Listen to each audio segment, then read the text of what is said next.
believe in change and we're prepared for it with new techniques and new approaches. And as for our part, we feel that you're the best pieces of manpower available in this whole region. Let it go out there today, baby. 3, 2, 1. And once again, our mighty ship is back on course. Welcome to the Sports Talk with Devin Wade podcast. Oh, mama, there goes that man. You the man. Ladies and gentlemen, star of our show. Welcome to another edition of the Sports Talk with Devin Wade podcast. So glad that you are aboard as we get a chance to come to you again. Of course, you see him on the screen, Reggie Brown, downtown, the moniker he goes by. I mean, you got a couple nicknames, I guess. Yeah, I don't know. What is it that's the nickname, or there are others? It depends on what arena I am. If I'm at work, it's Dr. Brown. If I'm at the party, I'm a smooth Newt. It kind of just depends in what arena I'm in, is how I operate. Well, that's a flex. Well, Dr. Brown is a flex. You know what I mean? Hey, so man, a lot. I keep tricking them, bro. I keep tricking them. That's all. Hey, man, you wear many hats. That's a good thing, right? So a lot going on in the world of sports, and I'm not going to break down a lot about play-in games. We may touch on some Rocket stuff. We are in, and I'm sort of, our conversations specifically have evolved into in the sports sphere, in somewhere in the atmosphere. And so that's sort of the direction we go into. I want to ask you guys to please subscribe and like. The YouTube page is at the Devin Wade, same for IG, Instagram, and also on Facebook, the Sports Talk with Devin Wade group. You can call us 24 hours a day at 832-941-6614, 832-941-6614 to leave a message, to give us some feedback, so we'll know what you're feeling, what you like, what you want us to talk about, because we can dive into almost anything. I don't think either one of us are afraid. I think we can navigate the Strait of Hormuz as it pertains to sports talk, or talk, period. So I think we can. There's a blockade there right now, so we may not be a supposed blockade. So we got to work around that one, right? Yeah. It doesn't look like anybody working around. It looked like they just going right through it, apparently. Well, I have not kept up over the last few hours, so that's going on. But I have some things to share. But before I start with that, I did want to bring, and I texted you the other day because it was something really random, and I know you're like, what is this? Right. So I saw a bald eagle, right? Which is rare. I mean, like in Houston, because at one time, for many, many years, they were on the endangered species list, right? And they've done a tremendous job of rehabilitating them. And the imagery you see around bald eagles is somewhere over some mountainous terrain, high in the mountains, in the Rocky Mountains or in the Pacific Northwest or wherever they are. Saw one in Houston, and I thought that this was a very symbolic sighting. First of all, you notice them because they're so big, right? It was one. He was so big, and it's not ordinary to see a bird that big. And he was flying around, and there was a little bird sort of chasing him, literally like chasing him.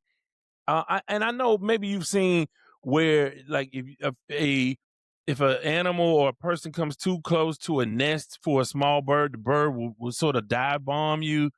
This is what was happening. A smaller bird was dive bombing and kind of running off the eagle. Now, I don't know if the eagle ate its young or what the eagle did, but the eagle was clearly trying to get away from the smaller bird. And the symbolism of that was not lost upon me as it pertains to where we are today. And it was over McGregor Bayou. That's where it was, which, again, never seen that before. And, so that struck me as very symbolic. But let me tell you about this, Reg. And you know about it, but I'll elaborate on this. Yesterday was a career day for your boy as it pertains to interviewing Hall of Fame athletes. I went out to the Brothers in Arms charity golf tournament. This was Warren Moon, Andre Ware and Vince Young, and they had over 15 Hall of Famers, whether it's basketball, baseball, and especially football.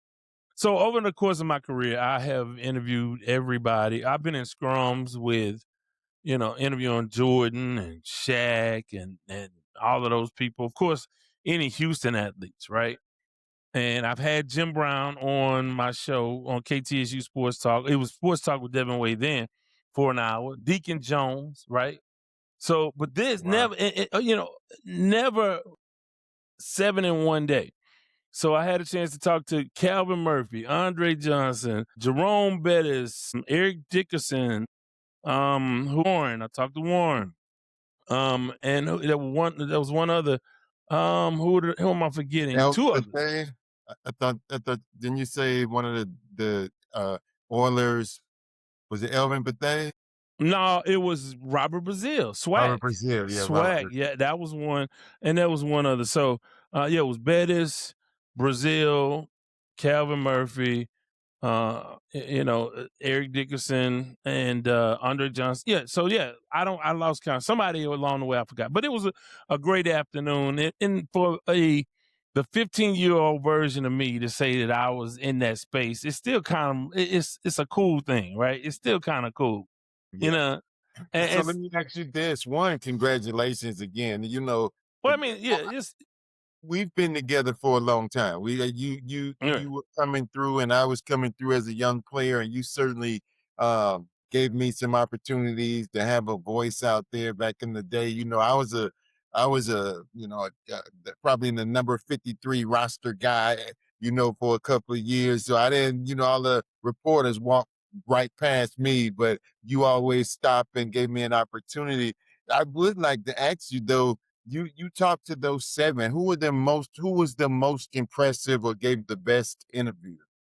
Well, yesterday, and again, you got to put this in context. These were not in-depth interviews. These were just guys that were there to support a charity. So it was cool. It was cool to experience. But the guy that was most interesting, and of course, I've talked to Warren. I was here from the last day he was ever in a Oiler uniform. When they traded him, I talked to him. I mean, through the years, I've had a chance to talk to Warren, which is always cool because again, that goes back to the Love You Blue kind of, y'all, the era you were in, and that's always my favorite, right? But the most interesting was Bettis yesterday because I have no connection to him. Not, like I said, was never a Rams fan like that. Never a Steelers fan like not, during that era or whatever. But he was really, really cool. And he understood, he was really, really cool. The couple people I didn't get that I would have liked to have talked to was Tim Brown and also Marcus Allen was there. Marcus Oh, Allen, cool. by the way, looks fantastic. He has to be up towards 70, man. But he looks fantastic, right? And still looks like Marcus Allen of old. So, Very but good. it was just cool.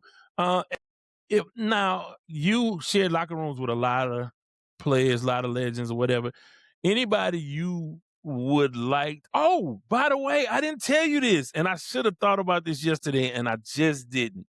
Guess who else played there yesterday? Who was that? Your guys, 2 of your guys. Who are your favorite receivers growing up? The Clayton and Duper? Yeah, they were both here. Wow. It Man, never dawned bro. on me yesterday. Yeah, both of your guys were here. Bro, I just got a Clayton autographed jersey that I bought at an auction. I just Should have got came out there, man. You could have gotten Oh, the sign man. and. But so I didn't. It never dawned on me. In the moment it did. I'm like, yeah, those are Reggie's guys right there.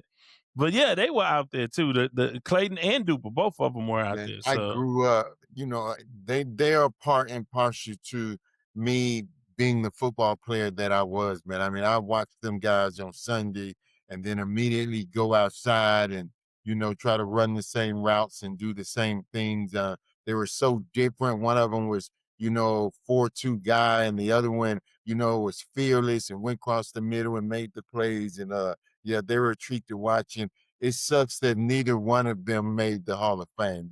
Again, I look at it, they're considered the Hall of the very good, And to get in the Hall of Fame is a total different thing.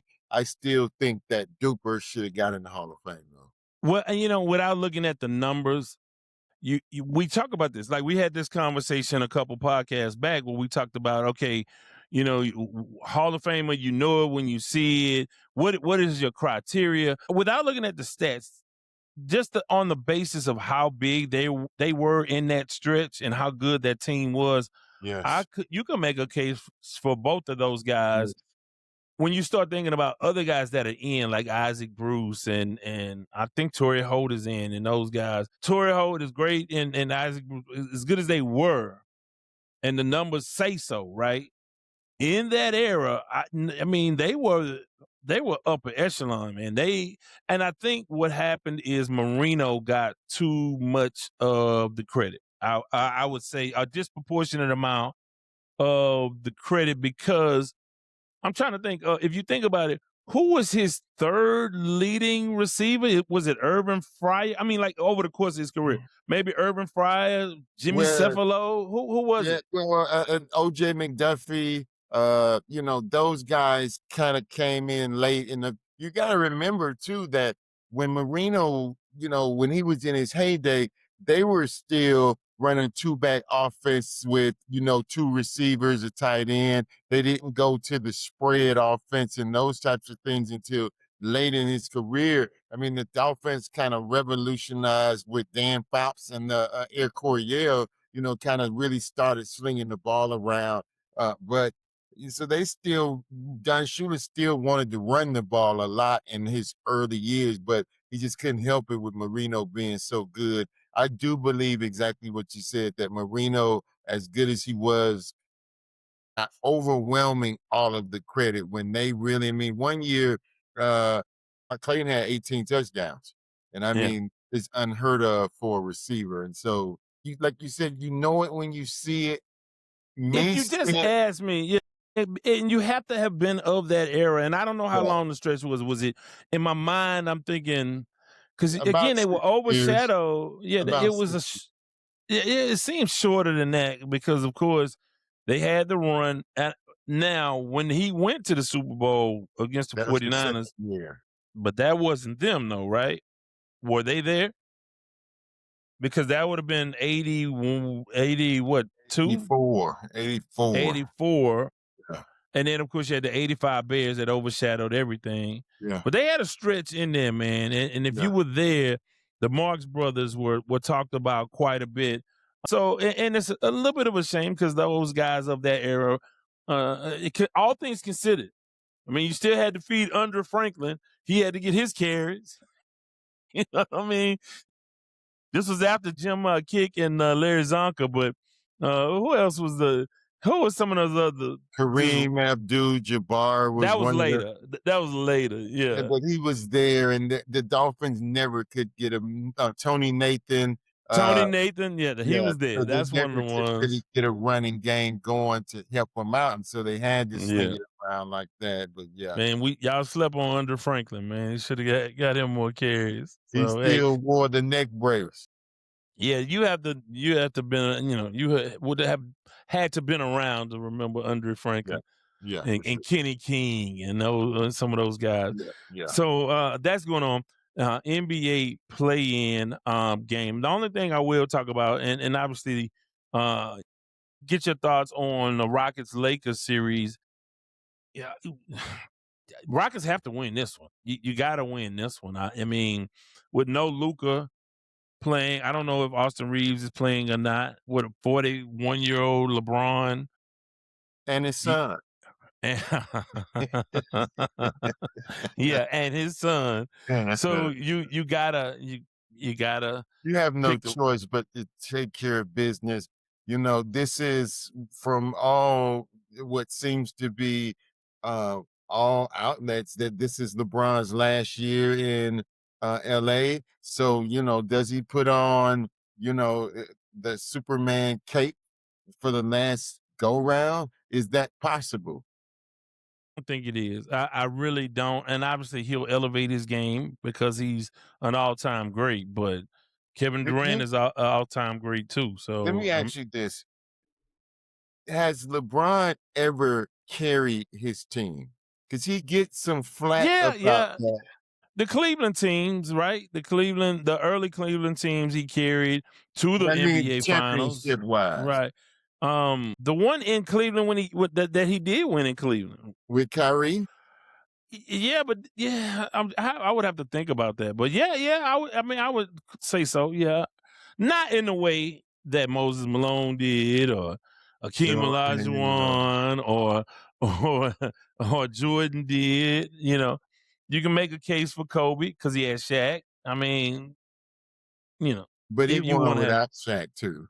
right, he did right, with Gasol. Yeah, sure did. So, I think with LeBron, it's one of those things where do we appreciate the totality of his game and him doing all of the stuff? think I do. So I think over time I have come to appreciate. You know what I've come to appreciate him about him? His true dedication to the game of Yeah, basketball. yeah. And you saw that at the end. There's a stretch where you either super love somebody, or you don't like them, or can't stand them. I had a lot of years in there where I did not like the Lakers and Kobe. I just didn't like that team, that combination. I just didn't like them. And then later in his career, you started to really appreciate his passion and desire to be the best, and his love for the game. Now, since he's passed away, I mean, he is mythical in the eyes of many. But same thing with LeBron. Like, okay, as you realize, to do what he's doing for as long as he has done it, and I have been, off the court, you can't say anything really bad about him. I mean, they're little things, or they're bigger discussions, part of a bigger discussion.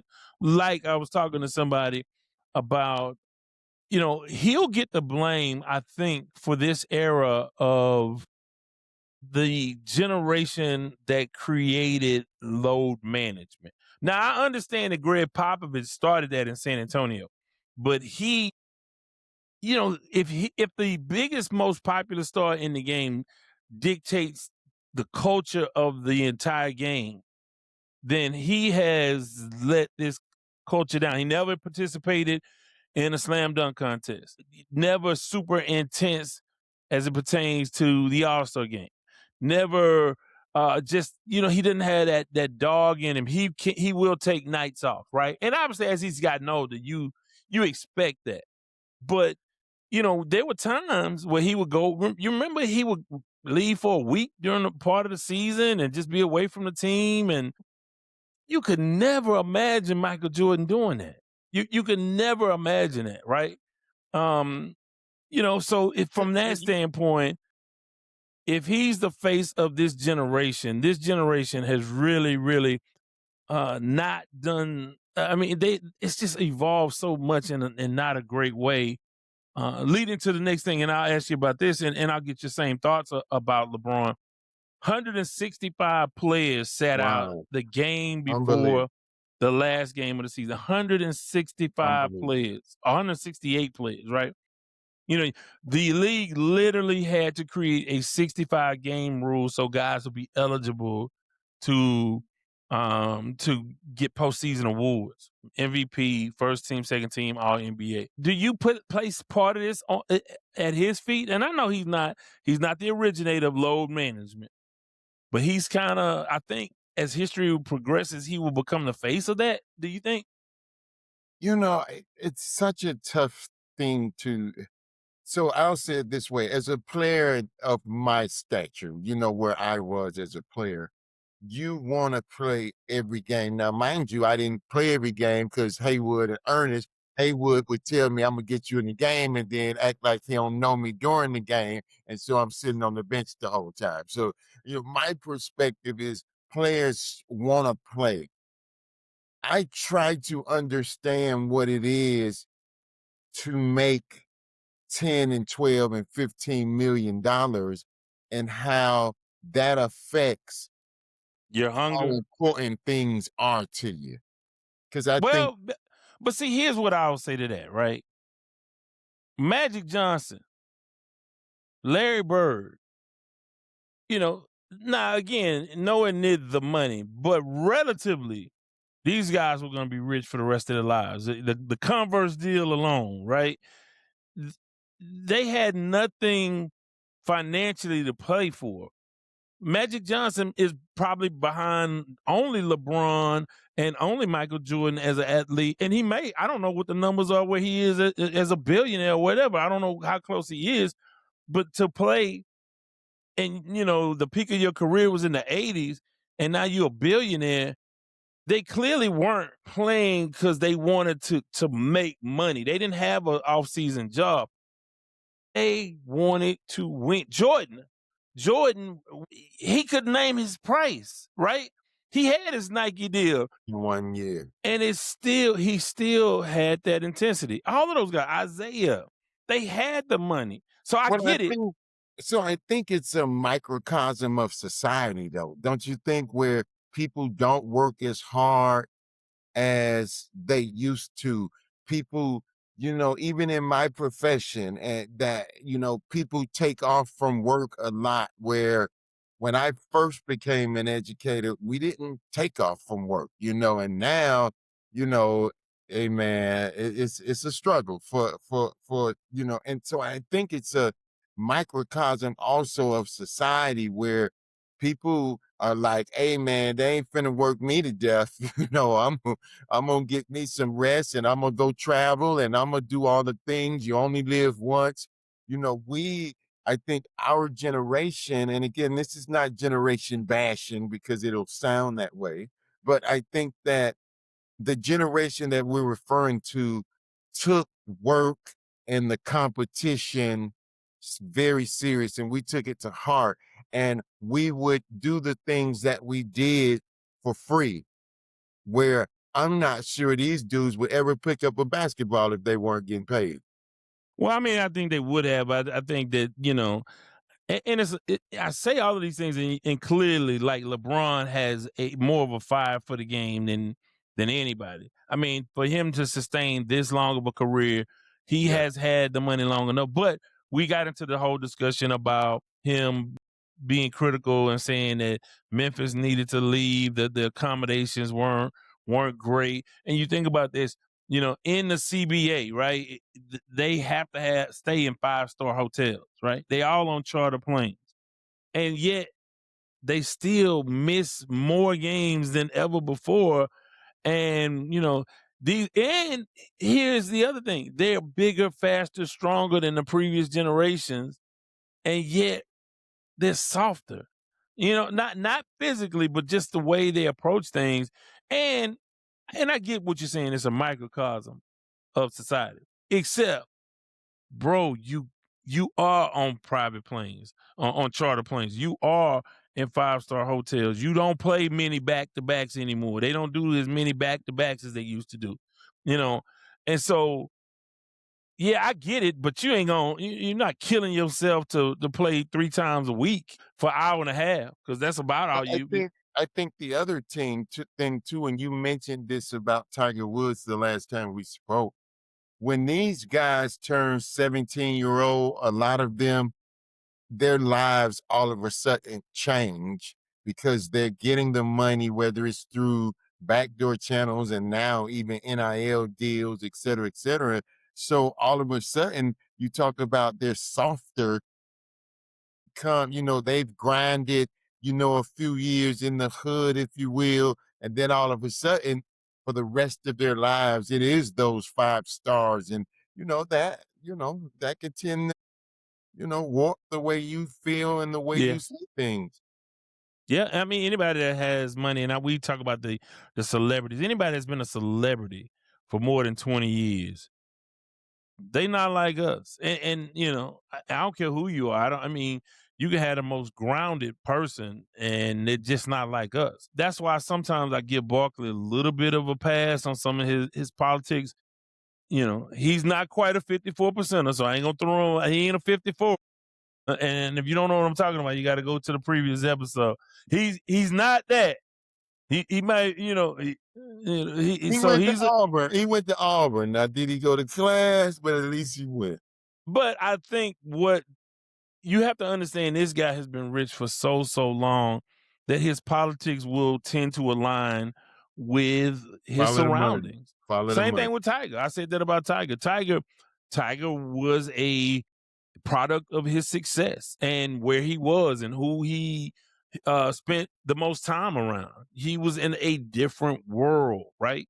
He was in a different world. So when you're in that, it's almost like if you tomorrow, if you move to England, 5 years from now, you would have a English accent, and they probably said it about you in Miami that, oh man, you got a little Texas accent. Yeah. So You change based on your surroundings. And that's different that's why when I'm in Miami, I got to walk around listening to that Trick to let them know I'm still from the from. crib. Long as you're not at the AKA convention, you can hear plenty of Trick, right? But But I think it's what you say. I mean, you look at some of these rappers who grew up doing whatever, trying to make it, and all of a sudden you see their politics, change because now they got some change, right? And now all of a sudden what was the struggle, that ain't my struggle no more. That's y'all going over there with that. And it except some of them don't change, and that's a problem. Like if you still, and I don't even want to get into the whole Cardi B, Stephon Diggs, Offset thing, which is just, it is upsetting to me.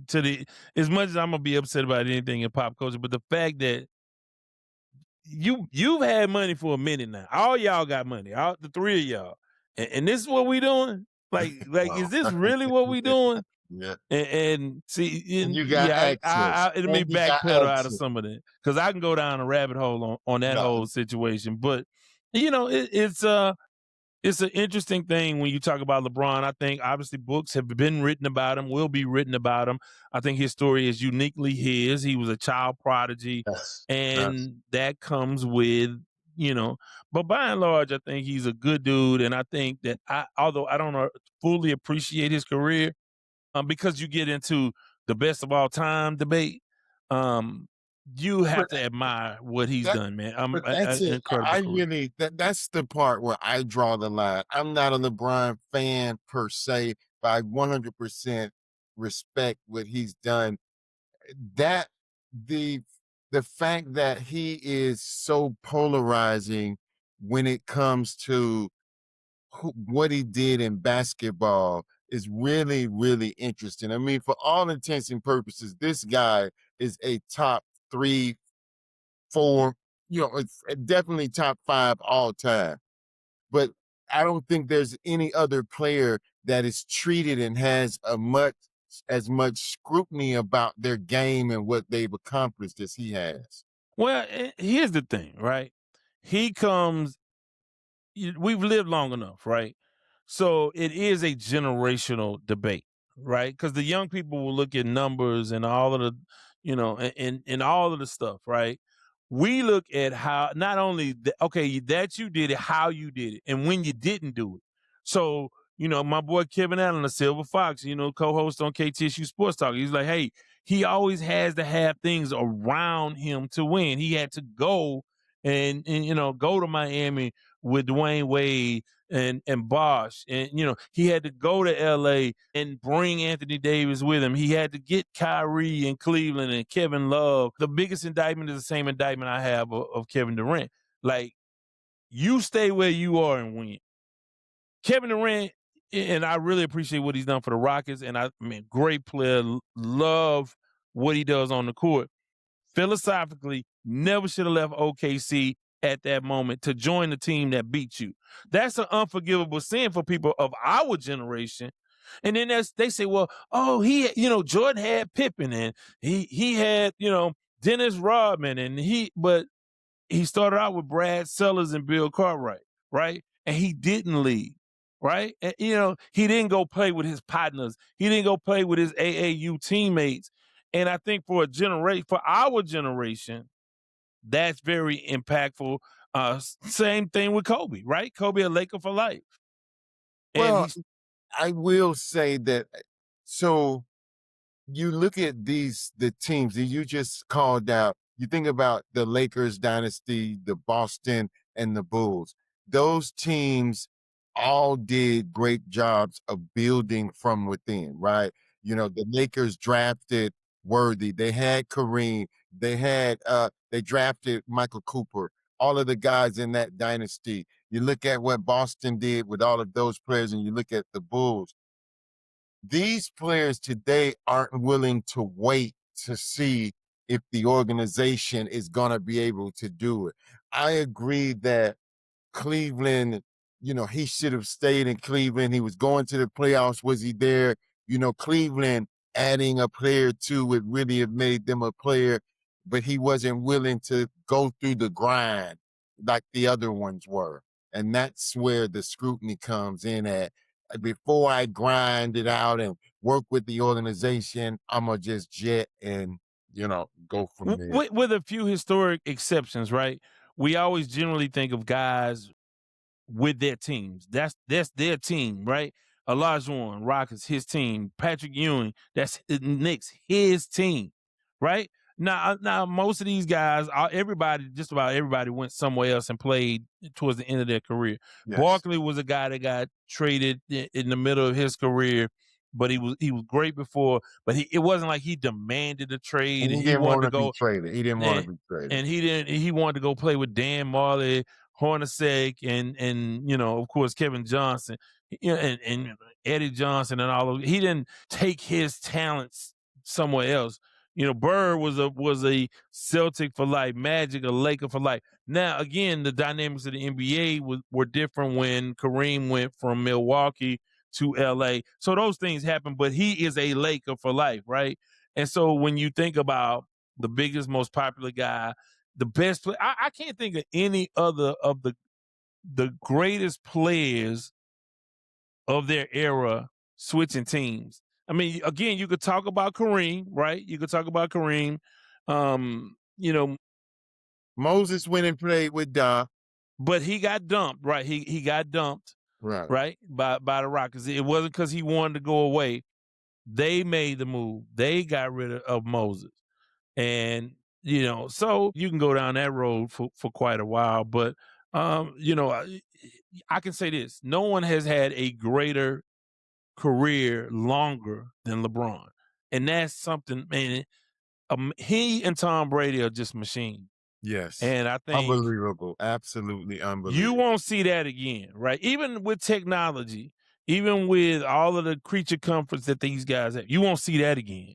Because how many people are hungry enough to still be at it and then take all the criticism and all of the hate? And again, then again, I don't want to belabor the point, but that's the problem that I have. You correctly made the statement about LeBron, hungry enough.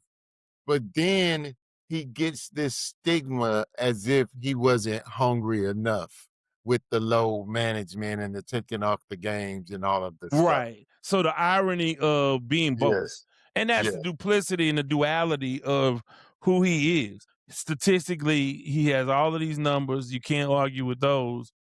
But still, you take Kobe and Jordan over him in a heartbeat. Yeah. Wouldn't bat an eye. So going back to this, do the Lakers have any chance? No, they should not have any chance at all. Not undermanned. Now, if Luka was there, obviously the Rockets lost back-to-back games to them. It would have been a lot tougher. So there's that. So we'll see. We saw LaMelo Ball trip Bam Adebayo last night, and the momentum is building around some severe punishment. They didn't catch it at the time. Bam didn't return. Miami's pissed off. I'm sure Bam is. LaMelo is saying, "Oh, my bad. I apologize. I didn't want," and I do believe he didn't want him to be hurt. Just an irresponsible move. That now the internet is doing what it does and pulled up other clips of him doing something similar to Bam a couple years ago. Do you think it warrants a suspension? Kept looking at it, and it's egregious because of ultimately what happened. It didn't look like this, body slam or, hooked him by the neck to take him out. It didn't look like that. in real time. Which is why I was saying, like, they're saying the ref should have cut. It didn't really look like anything. I Guys think a get lot. tangled up all the time, so it Right. looked like from the Right. outside looking in, if you're not looking at it, Yeah. these guys just got tangled up. Yeah, it just looked like an arm flailing, and he hits him. But the issue is what it turned out being, and the best player on the team gets hurt on a Doesn't play where return. and where you clearly tried to do it, and so because of that, I would imagine there's a game suspension. It may be more just because of the outcome of it, maybe. I think he'll be suspended. I think he'll be fined, and I think that will set the precedent for okay moving forward how they deal with him, right? And he'll have a little bit of a label on him moving forward. So if a similar incident, like there are a couple guys that are like Draymond is the most notable, like that he gets extra scrutiny based on previous behavior, and I think that'll end up happening here with LaMelo. But it didn't seem like I said egregious. The result was awful, and Hey, I do you believe Draymond Green is like that? Like Big Perk say, you ain't no tough guy. You just doing that is Draymond Green a real goon? I think he is a goon of this era, and that's all that matters, right? Okay. Like, I would tell you this. I'm from South Park. I'm the most gangster person with a HOA that you're gonna see, as opposed to if I ain't nearly. I'm a whole lot quieter, back in my neighborhood. You know what I mean? Like growing up, you had real ones. Right. And, out here, we may have a dispute over leaf blowers or something, whatever it is, you know what I mean? What I'm saying, I'm down for Aaron, whatever here. I ain't trying yeah, to keep that Aaron same energy. notwithstanding, is Draymond Green a goon or is it a show? He's not, nah, he's not a goon. I think that he's very smart. I think he does lose control and he does boneheaded things. I do think that is correctable behavior if he played with like against Rick Mahorn or Charles Oakley. I think that would be corrected really, really quickly. He'll get control. Want to switch gears and go to page 6 to the gossip page. I want to ask you about this situation or the circumstances around Mike Vrabel and Diana Rossini spotted together, pictured at some resort in Arizona. Both of them are married.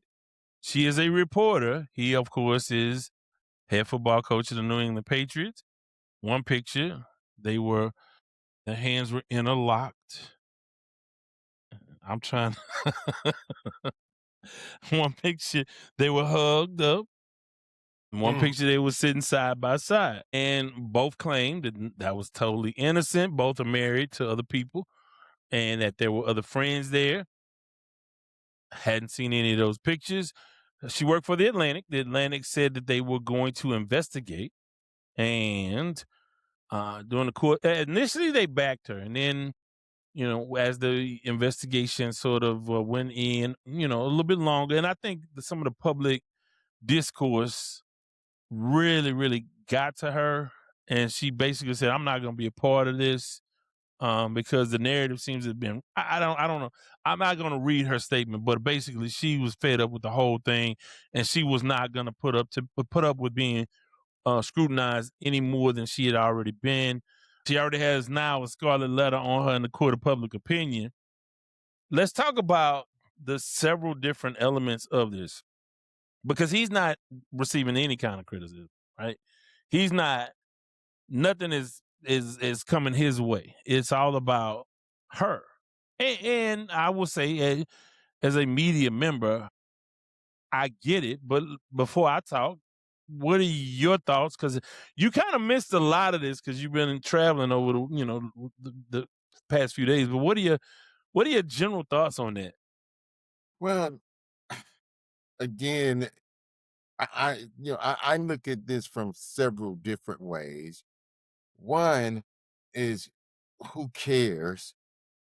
in the big scheme of things. You know, I understand that when there's a certain code of conduct that is expected as a reporter because of, you know, now are you gonna treat the coach the right way? Are you gonna bury stories? Are you gonna highlight certain things because now you got a relationship with them?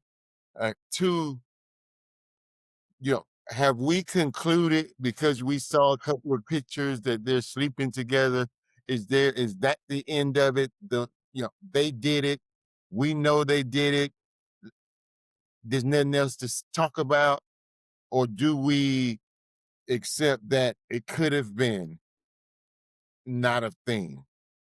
And then finally, the coach getting away. You know, there's so many things that come from that. Is that privilege? Several different types of privilege, right? Because You are he, so good. You are so good, Reggie. People don't even know what I'm talking about. You you are know, really, really good. Go yes, ahead. where, is everybody would in a different situation, would a female head coach be treated the same way if it was a male that was the reporter and these pictures were shown? Would they be treating this, if you're African American coach, would he be treated that way? If all of these things, you come into these situations, and we talked about this last time of, do these things have a place in sports, or you know uh, on in the off season these make for great stories and straight things, but in the big scheme of thing, what happens with it? So several different things. Obviously, unfortunately, any perceived transgressions or transgressions by women in a male dominated sport, Right, and as a media member, will gain too much scrutiny because it's is it somehow representative of all women in the right, workplace, and people have had this taboo thing. We're still relatively, we what, 30 years into women being into male locker rooms, and societies, I mean, in a lot of different ways, continue to be, it's a misogynist sort of thing, right? Because if there were two males there, and maybe not hugged up or whatever, but if there were just two males there, you'd be like, okay, he's working his source, right? But when it's a male and a female, you're like, yeah, it's feeding into some sort of narrative. I don't know what that's about. I mean, obviously, we know the horror stories, and I know some of the stories of some high prominent players that have, excuse me, high profile prominent players that have were really, mistreated female reporters, right? Dropping the towel kind of yeah, thing, or yeah. making sure you're naked in front of them, and all of the. Hey man, listen, in the Oilers locker room, that was, that's when it kind of started, that era. What was the girl from CBS? She did the Cowboys game a lot. She was one of the first ones who really started. I It, mean, it, it was a bunch of them. I know one of them that worked in this market was Pam Oliver, right. but there were other females around. The first female in the city of Houston that was a sports talk show host, she wasn't around much then. Was Anita Martini, who was fantastic, incredible, right? But go ahead, finish. No, I I don't was just remember saying exactly that who I you're talking about. remember the first lady that was really with CBS. She did some Madden and Summerall stuff. And I Right. remember we played the Cowboys, and the whole thing, and damn near the whole locker room dropped their towel when she walked in. I mean, Yeah. it was really a trip for those females, the early ones, with all the things that went on back in those days. So now that being said, right, the perception, even if they did not have it, depending on the employer, if you care about, sort of integrity and looking above board, the perception may be enough to say, hey, she's lost some credibility. Like, can we trust her opinion? Now, sports is the playground of the world, right? And so are we making too much of this, even if they did have a tryst, right? And I'm not saying that they did. Maybe they did, maybe they didn't. You know, Well, whatever. that's my point. Is that it doesn't really matter. Again, it only matters if you don't have some privilege. There's no doubt in my mind that if there was a female head coach that was caught in what appears to be a compromising position, there would be much more scrutiny on that female. You look at Super Bowl team, white head coach, New England Patriots, the good old boy club probably high-fiving him. Well, this is what I say about that part, right? What she did affect if what that situation, whatever it was, it could affect her job. Whatever he does not affect his job. This didn't happen during the season. And we I know you and I talked off the air about You the spoke comparison. of integrity. But You- but we don't have to believe him. His team has to buy into his messaging. If you read an article by her, or you get breaking news by her, if her angle on certain things or certain plays. I mean, say if she just let's sort of play this thing out. Say if she's having an affair with him, he doesn't like a certain player, he wants the team to get rid of him. Then all of a sudden, maybe she does a couple hit pieces on these guys. And I'm not saying that she ever would. I'm not saying that she Right, I would, got but you. the perception is you can carry out his agenda if this is somebody you having this sort of affair with. Not to say that can't happen in platonic situations as well, right? And we all know that it's really important that the media and the players have relationships. I think it's mutually beneficial, right? Mhm. But you know, if the organization, if the Atlantic says, "Hey, we take this sort of thing serious," we know that certain publications they ain't playing this, right? I think ESPN, you got a lot more room for this. Say if you are Stephen A. Smith and you are seen with a female coach, right? We wouldn't bat out because we don't care. Like we don't look at him for credibility, right? We already, most of us think that he has ulterior motives for almost anything that he says. So let me So ask you this. You said something that's a great point. Let's say it was Stephen A. Smith right, dating that head coach. Do you think he'd get that work. that female head coach would be treated the same way as he's being treated? It ain't no big deal. That's the coach. It don't matter. No, because again, the misogyny of our society would say that she's gonna catch hell, right? Yeah, So right. Diana Rossini is catching hell, right? In part Whether because she's the coach or the reporter. right. Either way, she's gonna catch hell, but from a portion of society. But I do think credibly, if the perception is she's not trustworthy, I mean, media, that's extremely important, right? That's why you have to cite your sources. You have to people have to believe what you are writing. Now, again, this is a different era of media, man. All kind of stuff goes on, but you don't want a legit NFL reporter to be perceived as some sort of gossip, person, gossip columnist. So it's a tough break for her, right? But again, I go back to the employer has the right to make the decision of what they want in their workplace, right? If Kraft ain't gonna say nothing to Vrabel. You just went to the Super Bowl. He Nah, might ask him to come hang out with him and go down to Florida. He got a spot. no, but if he was 5-12, then we might be having a different conversation too. Yeah. Right?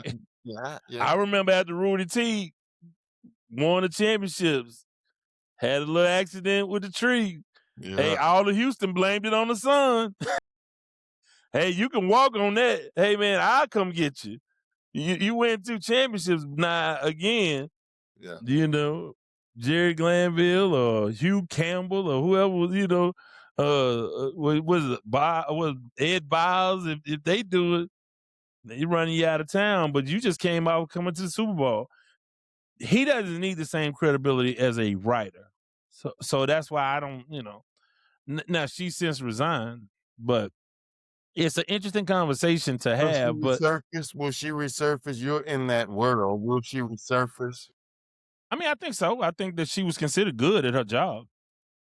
Um, what that looks like, I mean, now she can do a podcast, and then now your rules are totally different, right? And I know I was friends with y'all when I was writing, right? Hanging out. But again, I worked for a different publication. I don't know what the Chronicles rules were. I worked for an African American weekly. So the scrutiny wasn't on me, but if I was writing for the paper of record, but at the same time, we know John McClain has more access than anybody and has had through the Oilers years and the Texans years. And I'm sure he socializes with them and all of the things that you do, and still we trust him. Right. It's Right. it's salacious because that's what we are in that space. That's who we are.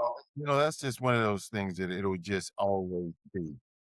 It'll just always be like. Yeah, no doubt about that. So, I mean, there's a lot there, but there's several other things we can get into. It looks like replacement refs are on the way in the NFL. They're starting to get ready with those. I don't know how that's going. You got $1 billion product, and you don't want to pay the refs, but maybe the refs' demands are too much. I don't know, but on the surface, the integrity of the game. You talk about the integrity of the game. If you don't have the right referees, they're more important than many other than any writer, right?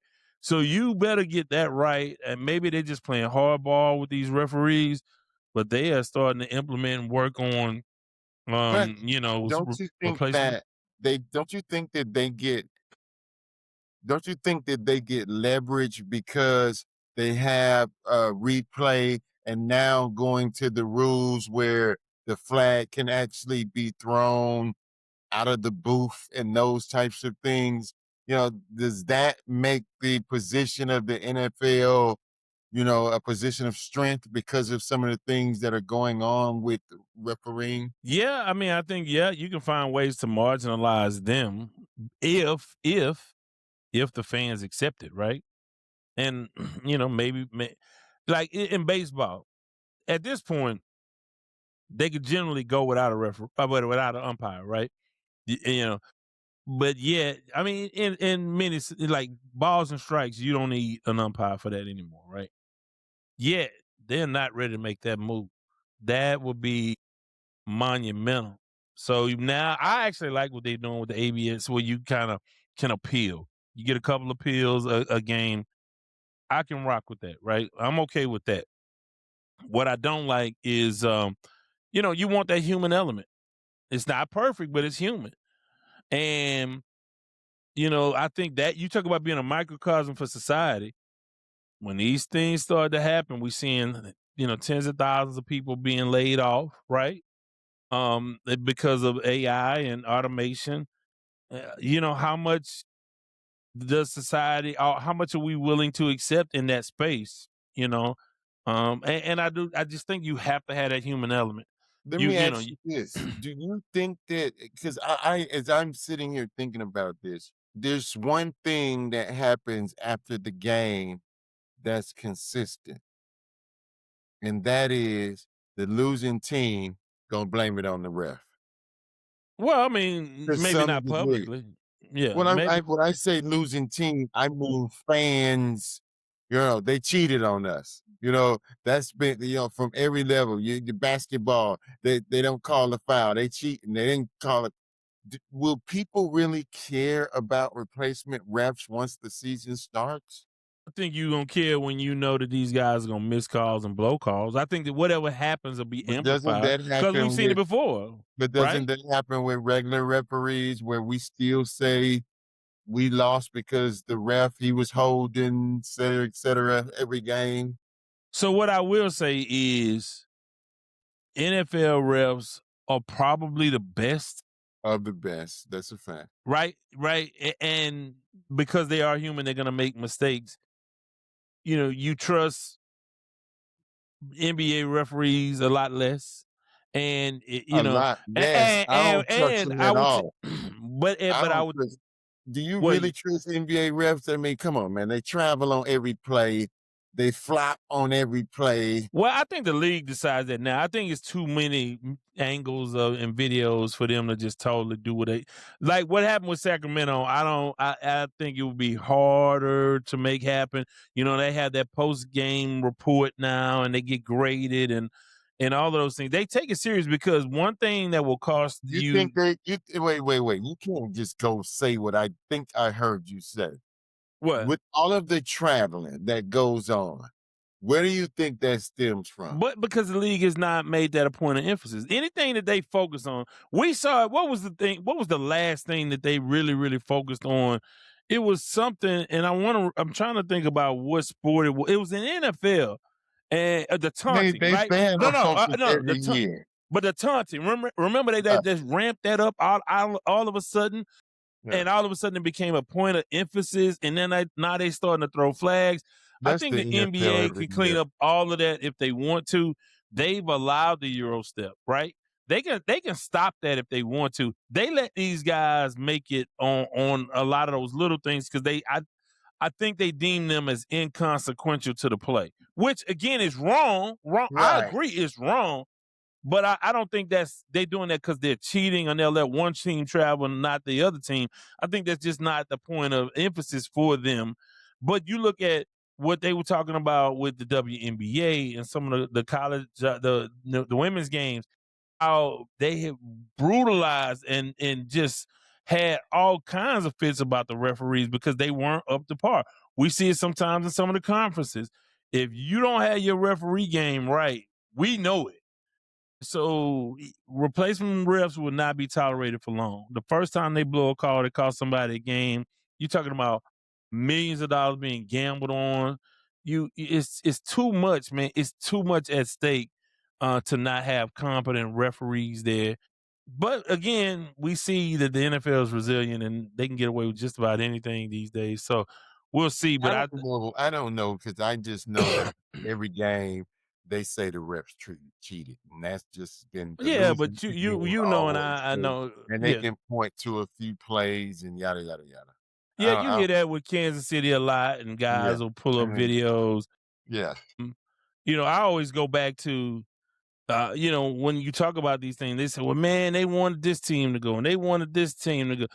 What I say to that is, NFL is the house, and the house always wins. It don't matter if this card player wins, that card player wins, it doesn't matter. The house is going to always win. So, and they can create a narrative around anything in the NFL. You don't know how many times I've got asked about that Buffalo game. Mm-hmm. People saying it was fixed and it was rigged and yada yada yada, and they paid. Nah, They sir, wrote the script. sir, it don't work like that, man. No, not at And I all. always say, one, that's too many people. You got to hope be quiet. You got the refs, you got the players, you got the coaches. Soon as somebody get mad, they writing a book about the game where the NFL told us to cheat. There's just way too much to do. A Now, I few will say basketball is the easiest to influence, right? Because that influence, subjectively, yes. subjectively, if They you let call so it much go by. right, but not only that, you could call a foul on a lot of plays. So we know, what do we always say? We say they let them play. They're letting them play today, and you got certain teams like you look at U of H, the Cougars. When they call super tight games, all of that contact. Now all of a sudden those are fouls, and now you got to pull guys out of the game with 2 fouls 5 minutes into the game. So now Mhm. your starters are on the bench, right? Right. If they let them play, and there'll be a lot of contact, and we say, oh, the refs need to take control of this game.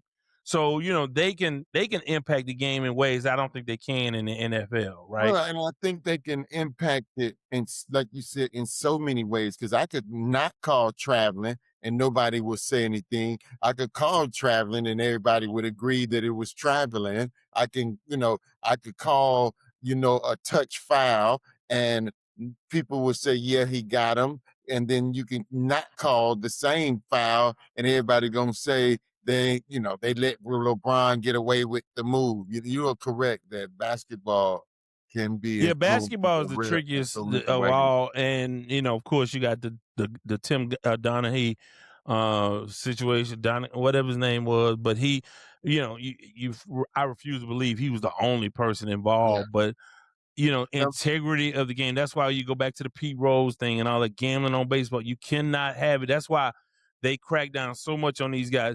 People have to believe what they're watching is authentic. Yeah. If you feel like it's fixed, people are not going to. I don't watch wrestling, because it's fake, right? Or the outcomes are predetermined, whatever. It's not totally fake. I know they make contact with each other, but whatever. I wouldn't want to. Yeah, I ain't trying. I don't want nobody to slam me. Yeah, I get it. They're tremendous athletes, but that I have no interest in wrestling. Right? You want to watch something that is real. That's the real drama of it all. We know it's sort of organized, created drama. We know that the game will be 2 to 2.5 hours long in basketball, right? And we know that there'll be a winner and a loser. The brilliant thing is all of the things you can never imagine happening within that 2.5 hours. Yes. And Yes. so if you believe that that's fake in some sort of way or manipulated, people will check out on that quick. And I do think that did hurt the NBA. They tried to blame it more on the thug culture and what guys were wearing into the stadium and cornrows, and it was a cultural thing. They Yeah. tried, and I do think that maybe that had an impact with some viewers, but I think a lot of it had to do with credibility of how games were called. People felt like, even if they, the media never covered it, people felt like, man, nah, this is crazy. Too much. Utah gets away with everything. They run an illegal defense every play.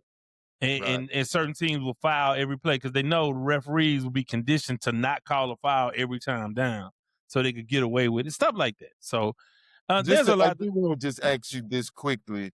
Do you believe or do you subscribe to the fact that college referees in basketball are much better than NBA referees? No, I think the NBA referees are the best. Really? On With that, all on the that, that's where I totally disagree. If you travel in they've college, accepted that. They're not missing that call. They've accepted that as a league. They're well, I not think the missing policy, travel. to me, as a referee, you see traveling, you blow the whistle. That's If where it ends. Is it traveling or not? The referee has to separate himself, in my mind, from the league. Well, like I said, if they got reprimanded for that, right? For the carries are worse than the travels. Oh my God. I mean, but they have decided that is not. We are not going to over police the game in those areas, right? They've decided that that's not a point of emphasis. If they start to decide that is, you'll see that wiped out in a half a season. They're not missing that one call. thing about the NFL is that they may make a bad call, they may miss it, but they're not gonna ignore a holding. They're not gonna. You're talking about two different leagues, right? Right. No, I'm with you. I'm fully with you, and And saying so, yeah. So the only thing I don't know that we even disagree on this. I'm just saying they're not missing those calls. They're just not calling those calls. Now, if a lot of us from the old school really would like to see them tighten up on that kind of stuff, because you do see blatant videos of LeBron taking 2 steps, sliding and doing a shimmy, and then coming back. They have gotten away with it fundamentally from calling it. And a lot of people are not happy about it. And a lot of people, I mean, the numbers say that people don't care, right? Yeah. People don't care about that. I think that they could clean that up in a month. I do think that people care. You see the decline in the viewership and stuff, and but to me, that goes back to load management and guys not caring as much. We got into this whole all thing. Of that. I think it's all of everything that you said. But it ain't. It's not.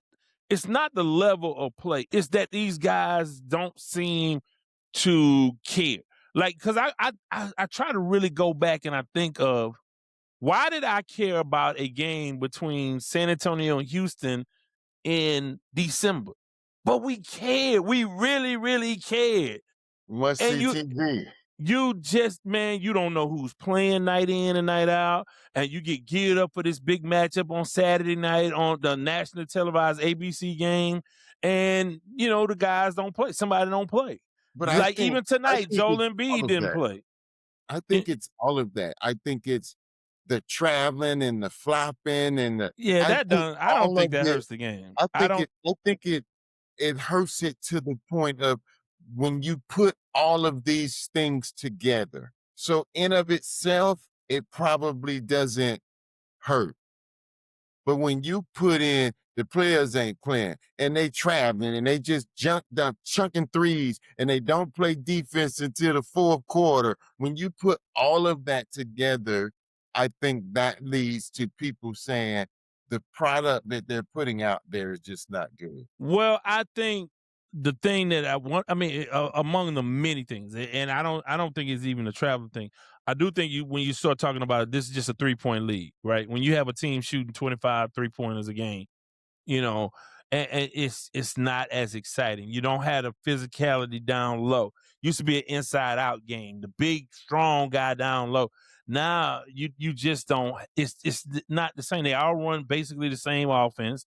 They all basically do a lot of the same things. You don't see a lot of variation. You don't have a lot of personalities in the league anymore. You have overexposure because you can see every game every night. So there's not that, man, I want to see, I want to see the Bulls tonight. The Bulls coming on. Oh, man, you can see the Bulls every night. You can see everybody every night. And I think that it's an oversaturation because one of the things they talk about, should the season be 82 games long? Maybe not. Maybe we should go to 65 games in basketball to make these games more meaningful. And the play-in hurts, right? Because now you got 15 teams in a conference. Only 5 are not going to make it, 10 going in, right? Going to have a chance to be in the playoffs. So where's your incentive to really rally to try to make that 8 seed? Those games are home court advantage doesn't mean as much in the NBA. We've seen that kind of eroded. So these are the things that I think really have hurt the game of basketball. Not, for purists, maybe, a few I think purists it's out there. all of it. I don't think it's just the the lack of referee accountability or lack of focus on, traveling and, flopping and all the things that the They referee. have actually cleaned up some of the flopping, though. You don't see nearly as much flopping, right? You don't see that as much. They made that a point of emphasis. Well, let me say it this way: there's flopping and touch fouls. Yeah, And again, the things that the referee can control, it just seems like that has also had a huge part in my mind of watering down the game. I mean, yeah. For me, and I'm gonna speak to me personally. The thing that has sort of driven me away is I cannot care more about winning than you do, and you making millions of dollars.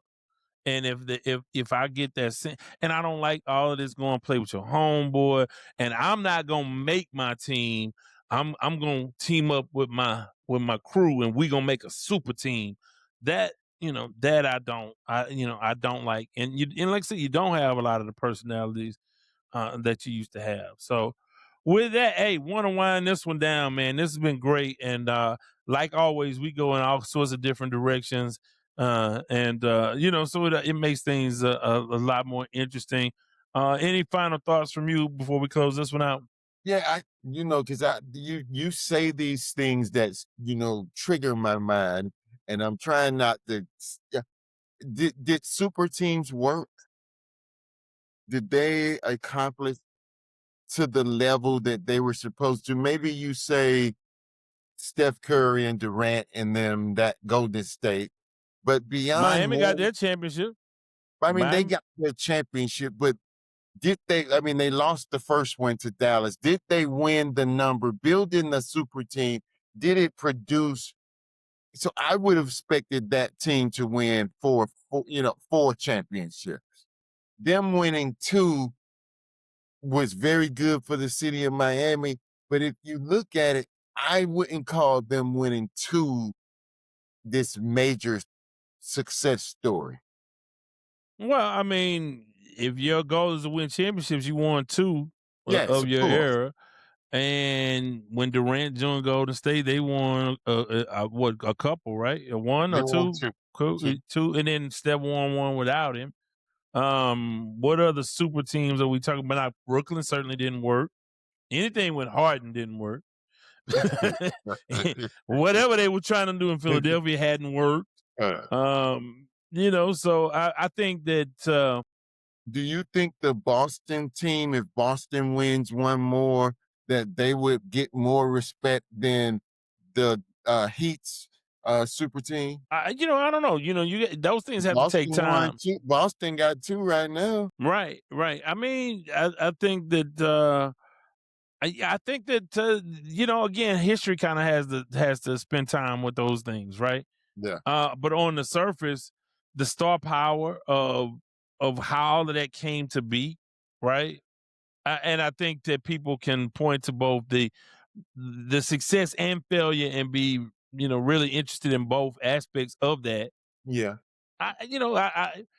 Time will tell on that. I mean, in the meantime, like San Antonio, through the course of all of this, kept winning championships, and they're right back in it. Right. That's going to be the next team that's going to dominate for 5, 6, 7 years.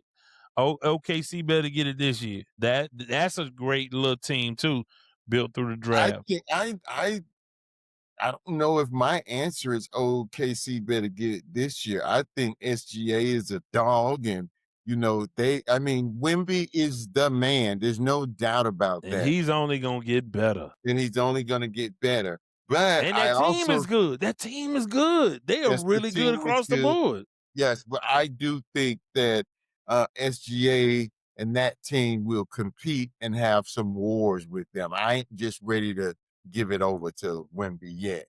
Well, we got like a month before that series will get underway, but we have a lot to look into. We'll skip baseball this time, and then Saturday. Hopefully, you come join us Saturday, man. We got a lot to talk about on Saturday as well. Most definitely. So, hey, man, appreciate you as always. Want to remind folks you can give us a call 832-941-6614. I know it's you hear it all the time on these different platforms. Please subscribe. Please like. We want to make sure we're in your algorithm. We'll continue to do the shorts. But again, we need your support. And as always, if you don't remember anything else, please remember these 4 things. Number 1, I don't do no favors after 6 o'clock in the evening. 2, I ain't got no money. 3, I'm not harboring any fugitives from justice. And 4, bye. This has been the Sports Talk with Devin Wade podcast. Remember, you can follow him on Twitter at Wade's Word. Thank you for listening.